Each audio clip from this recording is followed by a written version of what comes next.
c'est l'heure de la SVT.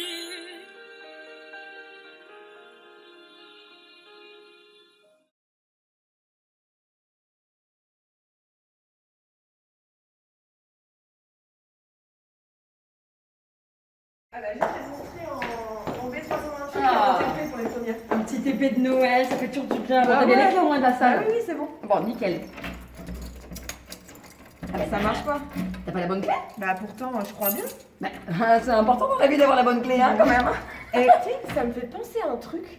Je suis en train de faire avec mes premières le modèle clé serrure. Oh, Ah, ça pourrait trop bien tomber. Ah bah, carrément, super joli, parallèle. Bon, Nickel. je cherche quand même la bonne clé. Ouais, cherche quand même la bonne clé. Ah, avec la bonne clé, ça marche quand même beaucoup mieux. Coucou les loulous. Bon, j'espère que vous allez bien. Je crois qu'on va parler d'enzymes aujourd'hui. Vous connaissez les protéines. En fait, les enzymes, c'est un type particulier de protéines. Donc, les enzymes, exemple de fonctionnement d'une protéine. Ça tombe bien qu'on parle d'enzymes, hein, parce que alors, moi, je suis en pleine digestion. Ah, je suis HS, quoi. Tu peux me dire un petit peu là... Parce que la digestion, c'est lourd quand même. Hein. Mais je vais t'expliquer ce qui se passe. La digestion, il y a deux choses. Bon, il y a une partie mécanique et il y a une partie chimique. La partie mécanique, c'est ce qui nous fatigue. On a un afflux sanguin parce que on a besoin de dioxygène pour le fonctionnement de nos organes, notamment l'estomac, l'œsophage, qui vont se contracter doucement. Ce sont des muscles lisses qui vont permettre déjà une prédigestion. Et puis surtout, la partie qui nous intéresse, c'est la partie chimique. Par exemple, quand on mange du pain, dans le pain, il y a de l'amidon. L'amidon, c'est un polymère de glucose. Attends, je t'envoie un polymère. Ah, parfait. Regardez-moi ce bel amidon.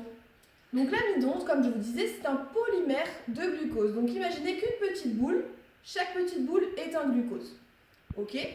L'amidon, comme ça, c'est trop gros pour être réabsorbé au niveau de notre intestin. Donc on a besoin de digérer, d'accord, cet amidon. Donc j'ai besoin de le découper en petites molécules, les glucoses, qui vont être réabsorbées au niveau des intestins, au niveau des microvillosités, pour passer dans le sang et puis pour aller alimenter tous nos organes. Et l'amidon, on peut faire une petite expérience pour montrer cette digestion. On utilise le lugol. Le lugol, c'est un réactif qui va se colorer en bleu quand il est en présence d'amidon. Et plus il y a d'amidon, plus il va être bleu. Donc comme vous allez voir dans la petite image qui est là, on a mis de l'amidon dans un tube et on a mis du lugol pour révéler sa présence. À 30 minutes après le début de l'expérience, on fait la révélation, on voit qu'il y a beaucoup d'amidon, c'est bleu bien foncé. Une semaine après, on voit que c'est un petit peu plus clair, donc il y a un petit peu moins d'amidon, mais il y en a quand même encore un paquet. Mais si je fais mon test à la liqueur de Fehling, que vous connaissez, donc je mets ma liqueur de Fehling, je mets à chauffer, je peux voir, seconde image, que j'ai du glucose qui a quand même été formé au bout d'une semaine. Au bout de 30 minutes, c'est pas le cas, vous voyez qu'il n'y a pas du tout de réaction, mais au bout d'une semaine, il y a un petit peu de glucose qui a été fabriqué. Mais attends, moi j'ai quand même trouvé une solution pour digérer plus vite parce que j'ai quand même pas le temps d'attendre une semaine avant de digérer. Mon métabolisme me demande beaucoup plus d'énergie qui arrive beaucoup plus vite. Alors ce que j'ai fait, c'est que pour l'amidon, pour le digérer, j'ai un petit peu craché dans un tube. C'est très glamour. Sympa. Et regarde, mon test à la liqueur de Fehling. Donc ça, c'était au début. Ma liqueur de Fehling, elle est bleue. Parce que, évidemment, il n'y a toujours pas de glucose. Mais au bout de 5 minutes à peine, avec un petit crachat, look at.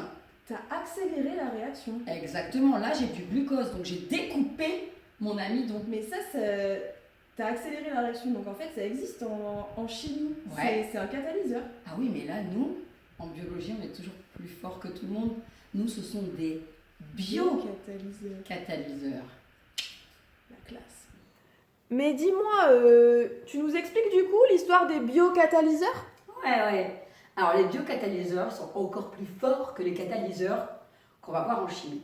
Mais, malgré tout, ça reste des catalyseurs. Qu'est-ce que c'est qu'un catalyseur ? Un catalyseur, c'est une molécule, une substance ou quelque chose qui va accélérer une réaction. Ça peut être aussi la température, comme on le verra, mais à la fin. Mais pour que cette réaction soit accélérée, il faut déjà qu'elle soit possible. C'est-à-dire que on va transformer une molécule au départ qu'on appelle le substrat, qu'on va transformer en produit, c'est-à-dire une autre molécule. Et il faut que l'énergie qui se trouve dans le système, c'est-à-dire en gros une sorte d'énergie potentielle qu'il y a dans les liaisons du substrat, elle soit supérieure à celle qu'on va trouver dans les produits. C'est-à-dire qu'en gros, si pour fabriquer un produit, l'énergie potentielle du système, l'énergie du système est supérieure, la réaction ne se fera jamais. Alors, pour passer de cet état énergétique à celui-ci, donc du substrat au produit, il faut quand même un petit boost. Petit coup de pouce, quoi. Un petit coup de pouce, exactement, un petit coup de pouce. Et il faut passer par un état d'énergie transitoire qui va permettre, par exemple, de casser des liaisons et éventuellement en refaire après pour passer au produit. Alors, justement, c'est là où nos catalyseurs interviennent. C'est-à-dire que pour une réaction qui est sans catalyseur, la quantité d'énergie qu'il faut apporter transitoirement pour justement casser ces liaisons, les refaire et aboutir au produit, elle est bien plus élevée, cette quantité d'énergie qu'il faut apporter, que si par exemple on rajoute un catalyseur chimique. Donc le catalyseur chimique, en fait, il descend la quantité d'énergie qu'il faut apporter. Et il raccourcit aussi le temps de réaction. Il raccourcit aussi le temps de réaction, exactement, ça l'accélère et ça la rend, ça la facilite. Alors entre parenthèses, comment est-ce que ça peut arriver? En fait, les molécules, quand elles se cognent entre elles, eh bien, en se cognant, elles vont justement dégager de l'énergie et parfois c'est suffisant pour que cette énergie des chocs suffise à couper des liaisons. Mais il n'y a pas que ça. C'est-à-dire que si la molécule, elle se cogne mais pas dans le bon sens, si elle n'est pas bien placée pour que cette liaison casse, eh bien, elle ne se fait pas cette réaction, ou elle se fait difficilement parce qu'il faut le temps qu'on trouve la bonne direction en plus pour cogner les molécules. C'est là où notre biocatalyseur va intervenir. C'est-à-dire que les enzymes, notamment, vont se lier au substrat pour former ce qu'on appelle un complexe enzyme-substrat. Et au moment de ce complexe enzyme-substrat, dans l'enzyme, le substrat va être bien positionné pour qu'on casse bien une liaison, pour qu'elle soit bien mise exactement pour que cette liaison se casse. Et comme justement eh bien, le substrat est bien positionné dans l'enzyme, l'énergie d'activation qu'il faut pour casser la liaison est bien plus basse. Et c'est pour ça que nos biocatalyseurs sont bien plus efficaces, bien plus rapides. Une fois qu'on a cassé la liaison et qu'on a obtenu le produit, l'enzyme est alors libérée et à nouveau utilisable pour une nouvelle réaction. Donc voilà, un biocatalyseur, il faut retenir que c'est une molécule, ici c'est une enzyme, qui va, grâce à un complexe enzyme-substrat, accélérer une réaction et justement la rendre compatible notamment avec les conditions de la vie. Parce que les catalyseurs chimiques, par exemple, ça existe. Notamment, il y a la température. Par exemple, si vous prenez de l'amidon, que vous le mettez avec de l'acide chlorhydrique et que vous le portez à 100 degrés, eh ben, l'amidon va finir par se digérer. Mais nous, on ne va pas se mettre à 100 degrés avec de l'HCl, on en a dans l'estomac, d'accord, mais on ne va pas se mettre à 100 degrés pour accélérer une réaction. Hein. Donc, pour accélérer une réaction, on a trouvé ce truc, cette merveille de biologie qui est l'enzyme qui l'accélère dans des conditions compatibles avec la vie. Ce qui n'est pas pour nous gâcher la vie, justement. Donc, dans notre salive, tout à l'heure, là tu disais que tu as utilisé la salive, c'est qu'il y a des biocatalyseurs. Exactement. Dans notre salive, on a des enzymes, et des enzymes, on en fabrique aussi, bien sûr, partout, comme par exemple le pancréas, pour digérer. Bon, ces biocatalyseurs, ces enzymes, on a vu tout à l'heure que c'était des protéines un peu particulières. Donc, les protéines, elles ont une conformation tridimensionnelle, on va y revenir un petit peu plus tard. Normalement, ça doit vous parler par rapport aux protéines que nous avons déjà vues. Ce qu'elles ont de spécial, les enzymes, c'est qu'elles ont un site actif. Donc, on revient dessus tout à l'heure. Ces enzymes, elles sont spécifiques. Il y a une spécificité envers un substrat. D'accord ? Vous avez vu dans votre TP une enzyme digérait un substrat particulier. Et il y a aussi une spécificité d'action en fonction des acides aminés qu'on va retrouver sur le site actif. Pour remettre un petit peu tout ça en ordre, on va jouer un petit peu avec des géomètres. Venez avec moi. Donc ici, j'ai ma structure primaire de ma protéine. J'ai les acides aminés et j'ai les liaisons peptidiques. D'accord ? Chaque acide aminé a un groupement particulier. Ils peuvent avoir des groupements OH, ils peuvent être hydrophiles, ils peuvent être hydrophobes. Et en fonction de ces groupements particuliers, il va y avoir une première phase de repliement. On va passer à la structure secondaire et on va former soit des feuillets, qu'on appelle les feuillets bêta, soit des hélices, les hélices alpha. Ensuite, on va passer à une conformation tridimensionnelle, donc la structure tertiaire, et ces feuillets et ces hélices vont se replier. Et là, on va passer sur une conformation, tridimensionnelle. J'aime beaucoup. Ok. Et d'ailleurs, quand on a plusieurs chaînes qui s'associent, on va parler de structure quaternaire, comme le cas de l'hémoglobine que vous connaissez. Elle est magnifique, cette petite enzyme. On a une belle enzyme, d'accord ? Et vous voyez qu'il y a une poche, un endroit spécifique. C'est notre site actif. Et ce site actif, il est formé par des acides aminés particuliers. Oui, il peut y avoir finalement des acides aminés qui vont s'occuper d'attirer le substrat. Tout à fait. Et on va parler d'affinité. Donc, première barrière, c'est qu'il faut que la forme du site actif corresponde à la forme du substrat. J'ai un premier substrat, Ça passe pas. il rentre pas. Et quand ça passe pas, ça passe pas. Ça passe pas. Ça passe pas. Un autre substrat, Ouais. toujours pas bon. C'est pas le bon substrat. Donc là, le site actif ne correspond pas à ce substrat. Je peux avoir des substrats qui peuvent rentrer. Mais là, pour le coup, il va pas y avoir d'affinité. D'accord ? Ouais. Donc le substrat peut sortir en fait et va pas être retenu dans le site actif. Pareil. Ok ? Ce substrat ne correspond pas au site actif. Et puis il va arriver un moment où la magie va opérer. Je sens que tu vas me faire rêver. Le bon substrat qui va pouvoir s'insérer parfaitement dans le site actif et qui va être retenu parce qu'il va y avoir une forte affinité grâce à certains acides aminés qui ont parfois des charges positives ou des charges négatives et qui vont permettre de retenir ce substrat. Mais est-ce que c'est pas là ton petit système ? Le fameux modèle clé-serrure. Ouais. Donc, effectivement, on fait une analogie avec le modèle clé-serrure parce que la clé doit correspondre parfaitement à la serrure dans laquelle la clé va s'insérer. Donc la clé, ce serait le substrat. Tout à fait. Et la serrure, ce serait le site actif. Et la porte, l'enzyme. T'as tout compris. Je suis trop maline. Je devrais trop être... Faudrait que tu sois prof d'SVT. Je devrais y songer. Bon, petite nuance quand même.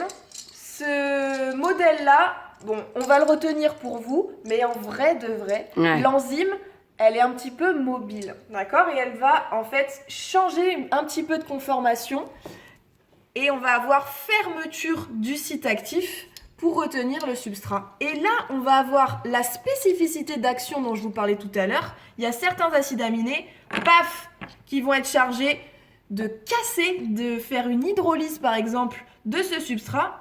Le site actif se réouvre et là, j'ai 2 produits. Oh purée, là tu m'as épatée. Donc en gros, on a une spécificité de substrat, c'est le substrat qui rentre. La bonne forme. C'est la bonne forme. Dans le site parce actif. parce que le site actif, c'est la bonne forme. Dedans, il y a des acides aminés qui vont faire l'affinité. Ouais, parce qu'ils vont bien se lier au substrat. Il y a des acides aminés qui vont, exactement, faire la catalyse. En casser. Positionnant bien, finalement, le substrat pour que les liaisons se cassent. Donc là, il y a une complémentarité induite parce que ça va bouger dedans. Et une fois que les produits sont formés, ils ont moins d'affinité pour l'enzyme et du coup, ils ressortent. Oh ! Mais c'est un truc de dingo! Bah ouais. Et puis maintenant, vous savez ce qu'on va faire ? Vous allez prendre votre cours Et puis il y a un petit cadre à remplir. Et bien on va aller dessiner tout ça pour faire un petit résumé. Parce qu'en À vous de plus, jouer. exactement, parce que en plus on est des artistes. Bah oui. C'est parti pour le schéma de la mort qui tue. Les 3 étapes d'une catalyse enzymatique. Vous êtes prêts les petits artistes? Alors, on choisit. On va faire l'enzyme en violet, parce que j'adore le violet. Et on va faire le substrat en jaune et le produit en vert. Vous êtes prêts avec vos crayons de couleur? C'est parti. Alors, l'enzyme. La première étape, donc là, on la dessine et on va faire un site actif avec une forme un petit peu chelou, comme ça. Voilà. Donc, notre enzyme, elle est là. J'espère que ça ressort bien.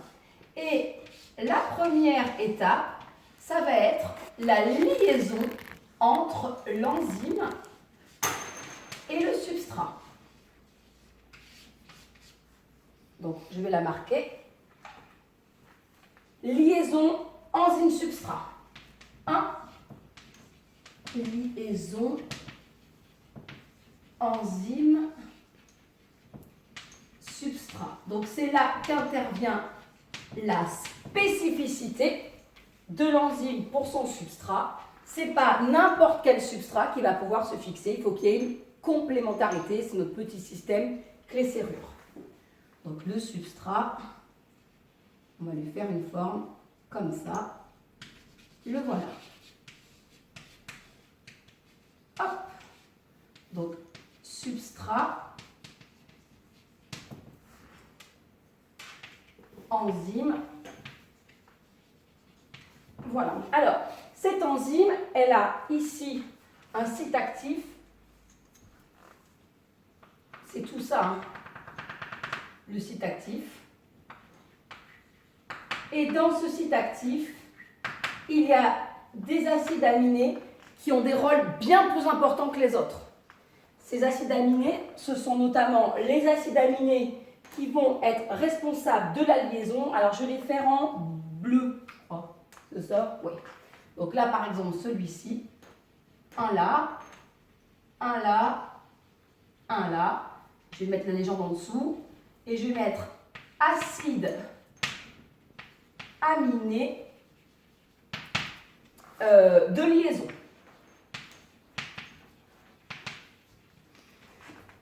Alors, eux, ils vont être responsables justement de l'affinité de l'enzyme avec son substrat.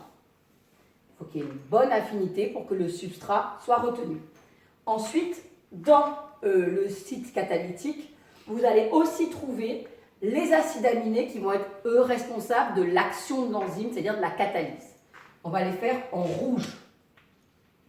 Un par exemple ici, et puis un par exemple ici, et un là. Donc, mais ils n'interviennent pas tout de suite ici.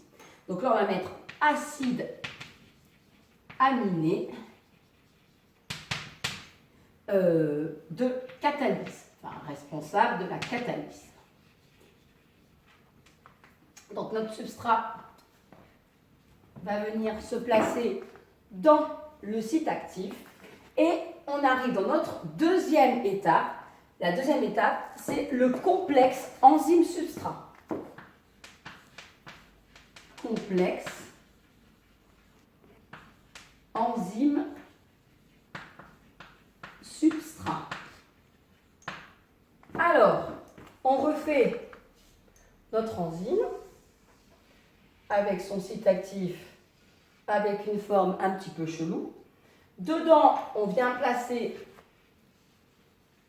le substrat qui est là, voilà, qui est bien lié grâce aux acides aminés de liaison qui sont là.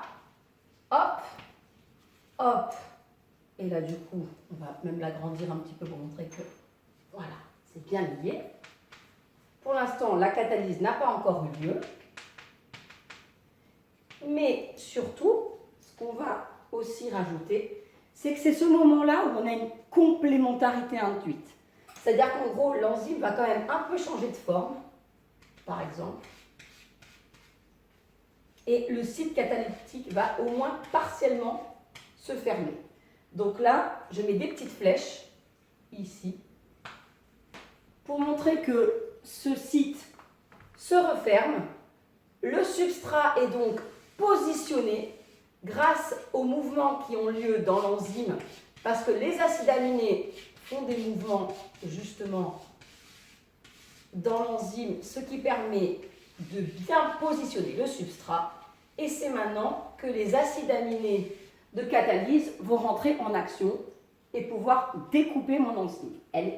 Mon substrat. Il est bien placé. Troisième étape, c'est donc là, ensuite la libération du produit. Donc complexe enzyme substrat et la catalyse se fait. C'est vrai que j'aurais pu faire une étape de plus, mais on va la chanter. Donc une fois que la catalyse a eu lieu, ça y est, il est bien posé. Troisième étape, maintenant on a découpé. Et c'est la libération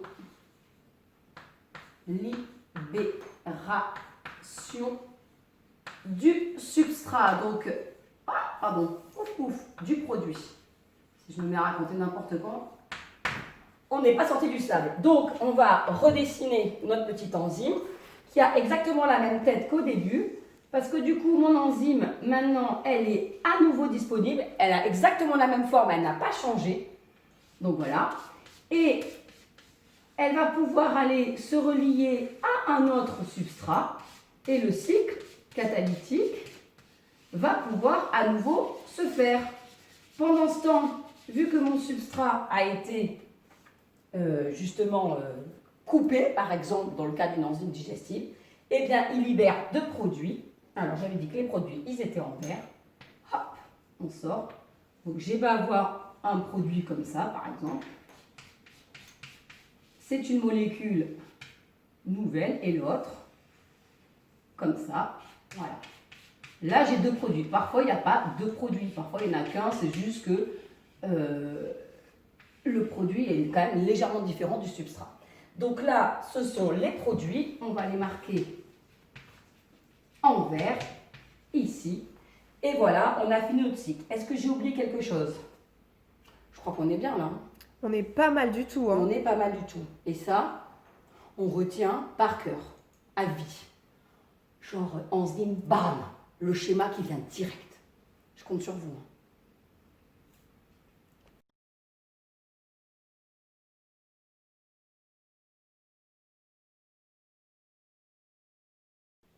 Bon, maintenant, on va parler de vitesse de catalyse enzymatique, vitesse de réaction des enzymes, qu'on appelle la cinétique enzymatique.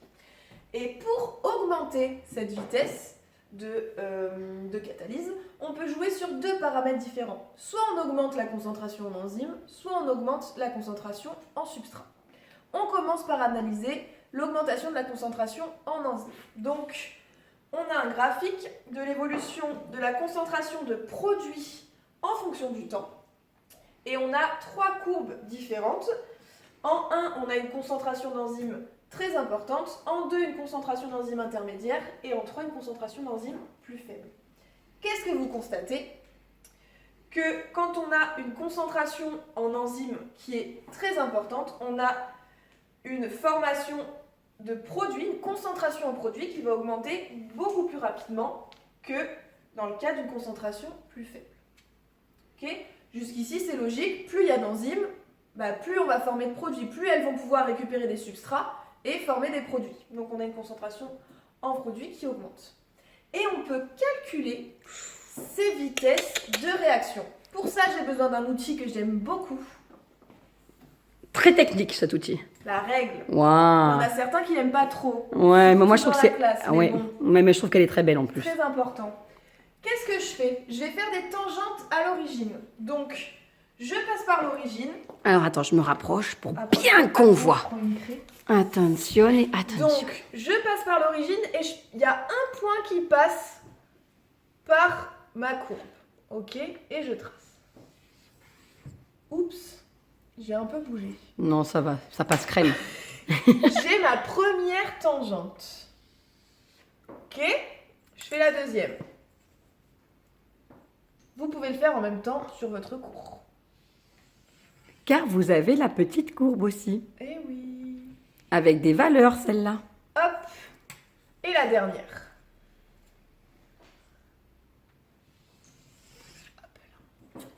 Alors, maintenant, comment je fais pour déterminer les vitesses de réaction? Eh bien, je vais chercher le coefficient directeur, la pente, le petit a. Et vous savez depuis maintenant un petit moment comment on calcule cette pente. Je vais le rappeler au cas où. Petit a est égal à yb moins ya sur xb moins xa. Donc il faut que je place 2 points. Ils sont magnifiques tes points. Des petits points. J'adore. Alors plus je prends des points éloignés, plus je vais avoir un a qui sera précis. Ok. Je passe par l'origine ici, donc je peux prendre le point à l'origine. C'est pas tout le temps le cas. Si ma droite ne passe pas par l'origine, je ne peux pas prendre ce point-là. Ici, je peux. Donc maintenant, j'ai mes 2 points. Je fais mon petit calcul et je vais avoir ma vitesse de réaction. Plus la pente là, plus la droite sera verticale, plus la vitesse sera importante.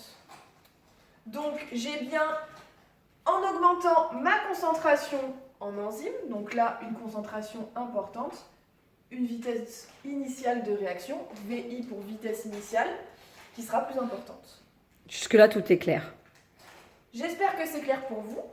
Et maintenant, on va passer au deuxième paramètre qu'on peut faire varier, la quantité de substrat. Et vous allez voir que la vitesse augmente, mais jusqu'à une certaine limite. J'en dis pas plus. Les petits enfants. Maintenant, on va voir une deuxième petite courbinette. Donc, on mesure ici la vitesse initiale, la vitesse, en fonction de la concentration en substrat. Et qu'est-ce que je vois? Plus j'augmente la concentration en substrat dans la solution, plus la vitesse augmente, mais jusqu'à une phase plateau qu'on appelle la saturation de l'enzyme. Alors, comme ça paraît un petit peu hermétique, ça rebute un petit peu l'élève. Donc, comme on est en période de Noël, on va choisir un substrat de choix. Bon, c'est pas bon pour l'huile de palme, hein, je le rappelle. Attention quand même. Attention quand même. Moi, personnellement, j'en achète pas. Mais c'est vrai que c'est un tellement beau doré que franchement, ça va faire un substrat merveilleux. Vous avez ici un super substrat. Et on va trouver une magnifique enzyme qui doit être par là. C'est bon, je l'ai retrouvée, ma petite enzyme. Et regardez, comble du sublime, elle est représentée ici, c'est la même. Canon. Et les petits points, les petits substrats. Alors, on explique le coût de la saturation. J'ai mon enzyme.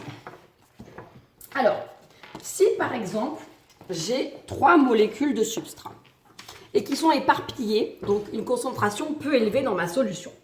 Ma petite enzyme, mettons qu'elle mette 1 seconde, ce qui est complètement faux, mais c'est pas grave, 1 seconde à catalyser, c'est-à-dire couper le substrat, donc il disparaît, il se transforme en produit. Si elle met 1 seconde et qu'il y a une certaine agitation dans la solution, eh bien, elle va, déjà il faut le temps qu'elle trouve son petit substrat, crac, elle le trouve, paf, c'est bon, elle le transforme en produit. Oh, hop, c'est devenu un produit. Oh, j'adore. Donc, c'est devenu un produit. Hop, elle perd du temps, elle en trouve un autre. Crac, elle transforme en produit. Non, ça, c'est pas pédagogique, on va reprendre la même. En produit.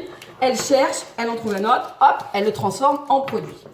Bah, forcément, le temps que l'enzyme et le substrat se trouvent, ça va mettre un certain temps et elle perd du temps. Si j'augmente la concentration en substrat, voilà. Alors, vas-y, on fait péter du Ferrero. Attention, attention. Tu m'en laisses un pour après. Ouais, j'ai tout mangé. Donc, mon enzyme, elle se retrouve dans une solution où il y a plus de molécules, il y a de l'agitation toujours. Donc, là maintenant, si elle met 1 seconde, elle va faire 1, 2, 3, 4, 5. Elle met moins de temps. Elle les trouve plus facilement. Elle les trouve plus facilement parce qu'elle n'a pas besoin de se retourner tant que ça, entre guillemets. Elle va les trouver plus facilement. Elle va les transformer à chaque fois, bien sûr, en produits. Et ça va aller plus vite. Donc là, on se trouve où sur le graphique, par exemple, Alors là, de tout à l'heure? En revenant à notre graphique. On était là. La petite enzyme. Au début, il n'y a pas beaucoup de substrat. Donc forcément, il faut le temps qu'elle le trouve. Elle perd un peu du temps. J'augmente la quantité de substrat, par exemple ici, ou même jusque-là. À chaque fois, elle met moins de temps à le trouver. D'accord. Donc, à chaque fois, ça va être plus efficace. Eh oui. Parce que elle catalyse quand même très vite. Maintenant, qu'est-ce qui se passe à saturation? Pourquoi on a beau augmenter la quantité de substrat, pourquoi l'enzyme ne peut pas aller plus vite? Alors, c'est parti, on en était là. Maintenant, j'augmente encore ma quantité de substrat. Mon enzyme, il y a tellement de substrat qu'elle a à peine le temps de se retourner que ça y est, c'est bon, on tombe sur un. Donc, elle en trouve un. Je vais faire une petite réserve. Comme ça, c'est parti. Donc, elle en trouve un, elle catalyse. Elle en trouve un, elle catalyse. Elle en trouve un, elle catalyse. Elle en trouve un, elle catalyse. Elle va vite là. Hein. Elle va très vite. Il faut quand même savoir qu'une enzyme, ça va à 100 000 molécules par seconde. Ça dépote, hein. Là, c'est pas de la mauviette, hein. Ça y va, ça y va, ça y va. Hein. Donc, maintenant, je reprends. Donc, elle était déjà au taquet, l'enzyme. D'accord? Donc, elle était au taquet. Vas-y, que je te fais. J'ai beau rajouter du substrat. L'enzyme, elle était déjà au taquet. Ah, elle peut pas aller plus vite. Elle peut pas aller plus vite parce qu'elle peut, la vitesse de catalyse, forcément, elle peut pas se faire plus vite. Donc là, on arrive à saturation. Et on est ici sur la courbe. Où en gros, on a beau rajouter du substrat, l'enzyme, elle peut pas aller plus vite, elle peut pas catalyser plus vite. À peine elle se retourne, paf, elle catalyse, pouf, elle catalyse. J'espère qu'après cette modélisation gourmande, gourmande et tonique, vous avez bien compris que quand on augmente la quantité de substrat, ça va plus vite, mais jusqu'à un certain point, jusqu'à la saturation de notre petite enzyme qui à un moment, elle peut pas aller plus vite. Voilà. Alors, on va tout de suite regarder une autre manière de changer la vitesse de réaction. Bien sûr, en programme de première, vous l'avez déjà vu, vous avez à votre programme les mutations. Comme toute protéine, eh bien, une enzyme est codée par un gène et ce gène peut muter par hasard, en général, et forcément, cette mutation va faire qu'un acide aminé peut potentiellement changer. Si c'est un acide aminé qui fait partie, voici notre petite enzyme, de son site actif, eh bien, en général, les conditions peuvent être catastrophiques. Entre parenthèses, il y a des fois, ça peut être bénéfique aussi. Mais nous, on part sur des catastrophes. Voilà. Donc, si un acide aminé est changé, eh bien, le problème, c'est que notre petite enzyme, donc, le substrat pouvait se fixer, pouvait rentrer dedans et il était catalysé. Eh bien, si mon site actif est muté, mon substrat, par exemple, ne pourra plus rentrer parce que le site actif n'est plus le même, par exemple. Ça, c'est une première chose. Notamment, les acides aminés de catalyse ne sont plus les mêmes ou de liaison. Donc, pas le même site actif. Alors, je vous montre là sur le petit exemple magnifique sur Rastop. C'était un moment d'émotion. Là, on était au cœur de la molécule, dans la pure vie. Donc, on avait une enzyme. Voilà, par exemple, une carboxypeptidase. Et là, on a juste les acides aminés du site actif. On avait vu que certains étaient des acides aminés de liaison, d'autres étaient des acides aminés, comme on a déjà vu, qui faisaient la catalyse. Et notamment, il y en avait un qui était très important, qui était la tyrosine, qui était en position 248, qui, tant que le substrat n'était pas rentré, donc là, si je faisais un petit substrat courant qui rentrerait là-dedans, donc qui était dans cette position-là. Quand le substrat qu'on voit ici est rentré, on voit que ce petit acide aminé tyrosine 248, paf, se rabat comme ça, clac, et il referme le site actif. Et pendant ce temps, les autres acides aminés bougent un petit peu afin de positionner le substrat. Et ça permettait à cette enzyme, la carboxypeptidase, on rappelle que toutes les enzymes, ça termine en ase. Donc, la carboxypeptidase, donc, du coup, elle pouvait découper son substrat. Et ça se marchait très bien. Seulement, chez certains individus, cette carboxypeptidase est mutée. Et au lieu d'avoir une tyrosine en position 248, on avait une glycine. Et bah du coup, quand le substrat rentre, parce qu'il arrive quand même à rentrer, oui, mais la catalyse ne se fait pas parce que le site, ne se ferme pas. Pourquoi il ne se ferme pas? Parce que forcément, ma glycine ne va pas pivoter comme la tyrosine et les autres acides aminés ne vont pas pouvoir bien se placer. Donc, une mutation peut effectivement entraîner une baisse de l'activité, voire carrément annihiler complètement l'activité de l'enzyme. Autre chose aussi qui peut ralentir la vitesse de réaction, ce sont les compétiteurs. Si par exemple ici, j'ai mes petites enzymes, elles sont là. Et si dans le milieu, je rajoute des compétiteurs qui peuvent se fixer au site actif, mais qui les bloquent et qui empêchent mon substrat, voilà, si je mets beaucoup d'une molécule compétitrice qui vient se fixer, bah, mes enzymes ont leur site actif bloqué et mon substrat ne va pas pouvoir être catalysé. Donc, les mutations ou les compétiteurs peuvent agir aussi sur la vitesse de la réaction. Bon allez mes petits, vous tenez le bon bout. On passe au dernier facteur qui peut influencer la vitesse d'une réaction. Et bien c'est l'environnement. D'accord ? Notamment par exemple la température ou le pH. Et on a choisi de travailler un petit peu plus sur le pH. Donc vous avez la vitesse de la réaction en fonction de la température. On peut voir que la vitesse de réaction va être la plus importante pour une certaine température. On dit que c'est la température optimale pour que l'enzyme fonctionne. Les enzymes, ce sont des catalyseurs biologiques qui fonctionnent dans notre corps. Notre corps est à 37 degrés quand tout va bien. Donc, on a une vitesse optimale, une température optimale, si je dis n'importe quoi, ça va être compliqué. C'est normal, c'est la fatigue, c'est la fatigue. Température optimale autour de 40 degrés. Pour cette température, on va avoir une vitesse de réaction qui sera la plus importante.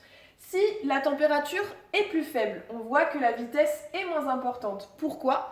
Parce que l'agitation moléculaire est moins importante, d'accord ? Quand il fait froid, les molécules sont plus figées et du coup, ça va être plus compliqué pour l'enzyme d'aller rencontrer les substrats, d'accord ? Au contraire, si on augmente l'agitation moléculaire, donc on augmente la température, là, les molécules vont se déplacer plus rapidement, les substrats.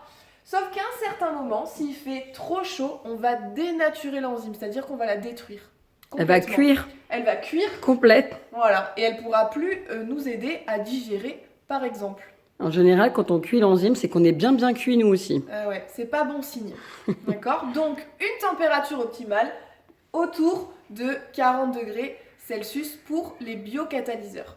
Et c'est exactement la même chose pour le pH. On a un pH optimal qui permet la fonction des enzymes, notamment au niveau du système digestif, par exemple. Oui, alors là, pour le coup, dans le système digestif, souvent, elle fonctionne à pH bas, alors que dans d'autres endroits du corps, elle fonctionne à pH plus acide. Ouais, ou moins acide, si c'est dans la bouche, etc. Ça va dépendre de l'endroit. Où elle se trouve. Exactement. Eh ben... Je crois que ça y est. Ça, c'est... On a vu tout le cours. Et c'est beau, là. C'est beau. Vous avez bien tenu. Vous êtes arrivés jusqu'au bout. Bravo. Bravo, les jeunes. Ah, je suis contente d'avoir fini la vidéo d'Enzymmo pour les premières. C'est une bonne chose de faite. Hein. Ah, je suis d'accord, on a bien mérité notre petite pause thé. Hein. C'est clair. Ouh là là. Ah, tiens, je vais me mettre un petit peu de lait dans mon thé, t'en veux ? Bah, tu sais, je peux pas, j'adore ça, mais bon, à chaque fois que je prends du lait, je suis malade. Oh là là, une horreur quoi. Truc de dingue. Et t'aurais pas un petit problème de lactase, toi ? Ah ben peut-être. C'est vrai, j'y ai pas pensé, dis donc. Bah, tu pourrais séquencer ton génome pour savoir. Ah bah purée, c'est une bonne idée ça. Puis en plus, ça fait, tu vois, ça fait hyper, tu vois, t'es dans l'air du temps quoi, tu fais séquencer le génome. Carrément. Comme ça, tu te retraces l'histoire et tout. Bah oui. Moi, tu sais, j'ai fait mon arbre généalogique sur plus de 10 000 ans. Ah bah c'est un minimum. Évidemment. Je sais que j'avais une famille d'éleveurs de vaches, donc... Ah bah c'est hyper pratique l'éleveur de vaches. On l'a sélectionné le gène. Hein, Tu m'étonnes. Tu m'étonnes. À 10 force 000 de ans manger. tu bois du lait. Et puis en plus, bon, tu vois mon faciès, il vient du Nord. Ouais, bien sûr que moi, bim, ça se trouve, pas de lactase quoi. Pas sélectionné, t'arrêtes et tout. Mais ouais. C'est quoi, quand j'y pense là, ce truc de séquencer son génome pour retrouver notre histoire, Ça le pourrait être, séquençage comme une grille de lecture oh du là monde. là, mais c'est beau. Mais c'est magnifique. Ça pourrait faire quand même une ouverture, une conclusion, quelque chose comme ça. Et tu sais ce qu'on pourrait faire ? Hein ? Bah, des oraux. Pour les élèves. On prend des exemples différents Ouais. et on leur fait passer un petit oral. En mode grand oral. Bah oui. Pour aller à Concours la d'éloquence. Mais bien sûr, en plus, ils sont magnifiques, les élèves à l'oral. Oh bah oui, on Ils sont adore. tellement émouvants. Bah oui. Tu sais, ce contact direct là avec les yeux dans les yeux, tu vois. Bah oui. Et le cerveau dans le cerveau. Oh, j'adore. Ah, c'est une super idée. Ouais, on va faire ça. Ils vont adorer. On va vous préparer ça. Et vous allez être comme des fous. Et là, on va avoir une connexion. Vous allez adorer. On va remonter et on va retrouver l'histoire grâce au génome. Notre histoire, votre histoire, c'est du partage. C'est beau. À bientôt. À bientôt.